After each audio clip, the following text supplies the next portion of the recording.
Oh, who wants a hug? Hello collectors, it's Steven here with another review. This time I'm taking a look at the MonsterArts King Ghidorah Special Colors version, or the we realize we made a major fuck up with the first release and we're gonna do it right version. This repaint has been a hot topic in the kaiju collector community because it's King Ghidorah, it's a repaint, and the infamous wing problem. Is this worth it? Are the wings bad? Will I ask any more questions? Well, sit back, relax, and let's take a look to see whether or not he's worth adding into your collection. So, normally for my reviews, I do an edit thing where I spin the figure around and then I talk about the fine features. Not this time. It's like the original release in terms of looks, but it's a different color. The best way to go over this is bringing in the first release to do side-by-side comparisons while I talk.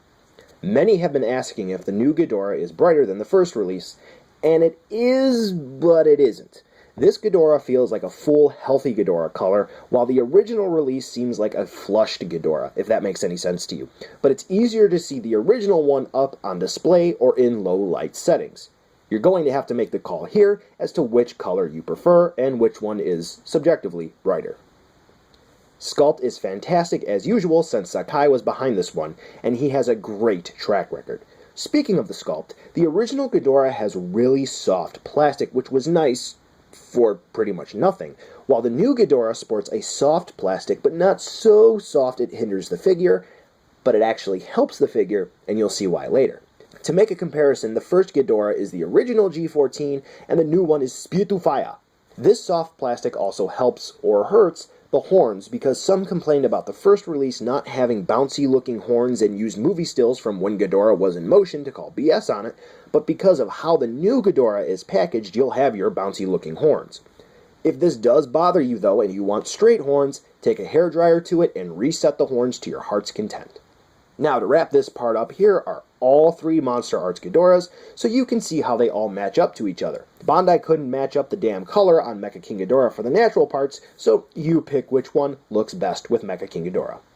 Moving right along to the articulation for King Ghidorah here, the joints are identical to the previous release, except there are tighter connections, and as you'll see in one spot, much more confident in moving the particular joint around.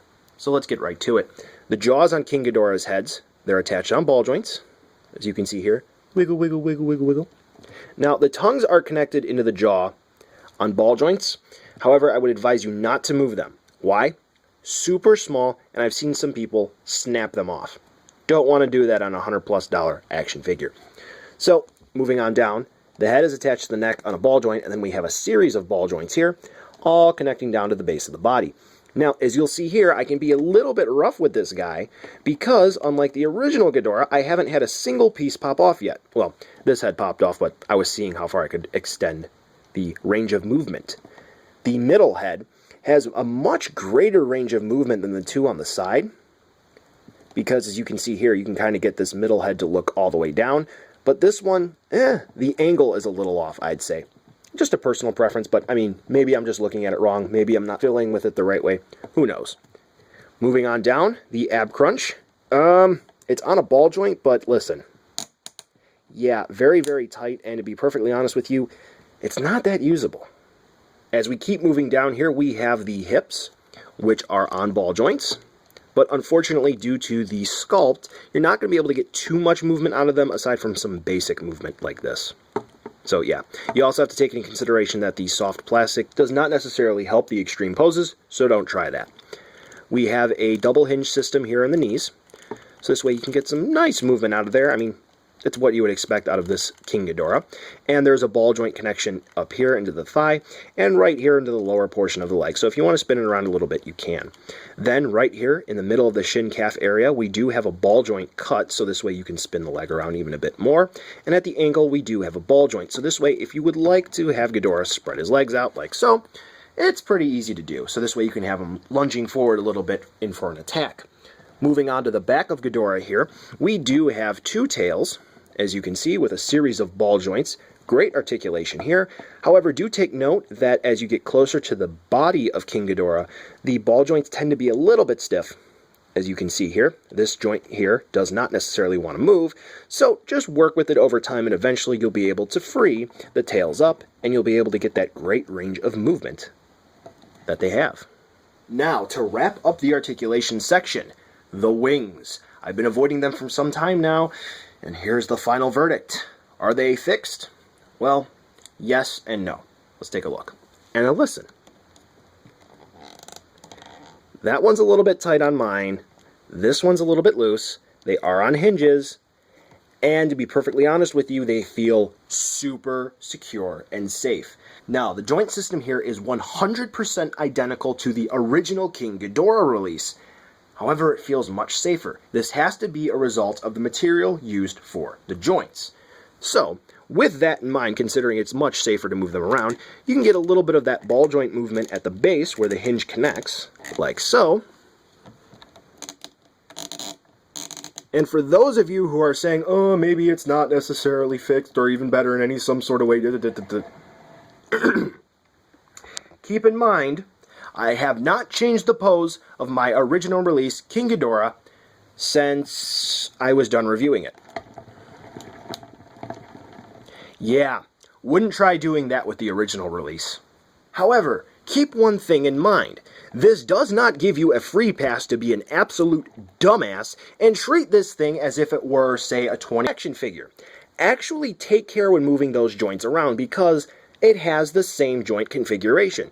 And knowing a few of you out there, you're going to do something really stupid to this thing, and you're going to ham-hand the shit out of this, resulting in a broken figure, and you're going to cry everywhere saying that, oh, my Ghidorah is broken. So long story short, treat this thing with respect and with caution, gentle hands, and you won't end up with a broken King Ghidorah. Moving right along to accessories, King Ghidorah here comes with beam effects. Yay! Awesome! We get one yellow one red one, which actually looks kind of pinkish, and one blue one. Now, why aren't all three yellow? Like this one? Well, you see, this Ghidorah is based off of the poster for Godzilla vs. King Ghidorah, in which it is more gold than usual, and King Ghidorah is firing these 3 different colored energy beams. So, yeah, that's why they're different colored. They look nice, translucent plastic, the whole works. However, the beams use the original release's stupid support system of 1 base, 1 support arm, 1 extender piece for the support arm if needed, and 1 little clip to rest the beams on. Now, for my first review, it took me about 4 minutes to set everything up correctly because, well, the beams just kept falling everywhere, and it's about the same for this Ghidorah. So, cool that we get the beam effects, however, the actual joint system to support the beams this way Ghidorah's firing them, yeah, it's a bit of a hassle. Now we get some new accessories with the special color version of King Ghidorah, and as you can see here, we have the kids ship. Ooh, very nicely detailed for such a small item. However, we have seen Bandai pull this off before with some of the effect sets, so it's glad to see they've kept up the quality. Now, as you've noticed, on the bottom of the ship, there is this little hole, which all you have to do is plug a Stage Act support arm into it, and now you can display it in one of the many different bases you have if you've been collecting the MonsterArts line, and you can have it zooming around your display. And the last accessory that comes with King Ghidorah here is this specially designed flight stand. Now, it comes in 3 separate parts in the box. This base, this support arm, and another part I'm going to show you in a minute. So I can't show you how to assemble it, because once you put this in, it's a really, really tight fit, and it's very hard to pull it out. I don't want to break it, but it's kind of easy to figure out. But the next part is the actual piece which holds Ghidorah on the stand. Now, you'll have to be careful here, because you'll see that there's this little hole where you can slide the arm part on. And the way that I like to think of it as 3 forward, 2 back. You'll see why in a minute. And you slide it on just like so. The support arm ratchets. So go ahead and set it up like that. Now line your Ghidorah up with the support piece. And like I said, 3 in the front, 2 in the back. 3 for the necks. 2 for the tails. Slightly difficult because I'm not exactly looking at it correctly. And there you go.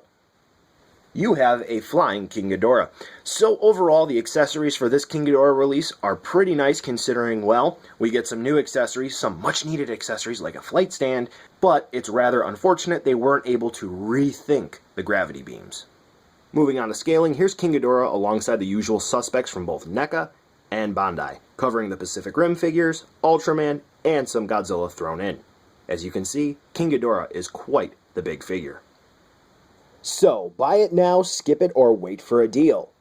This guy looks badass and comes with some neat accessories, some concept beams, a stand, and the kids ship. Add in some great functionality with improved materials, at least it seems that way, and the articulation is awesome. Overall, you gotta love it. Except maybe the price. It is a web shop exclusive, so it's gonna cost you a pretty penny regardless, and unfortunately it's only going to go up in the future. Those who missed the first release don't need to be upset because they missed the first one, and those who have the first one should consider getting this. Why? This is the King Ghidorah we should have gotten in the first place. If we see another Ghidorah release in this line, it'll be difficult to top this one, because, well, this thing makes for a better figure overall than the first release. Well, that's it for this video. Thanks for watching, and be sure to subscribe and give it a thumbs up. Check out more of my videos by clicking the thumbnails on the screen now, and check the description for lots of cool stuff. You're an awesome viewer, and I'll catch you in the next video.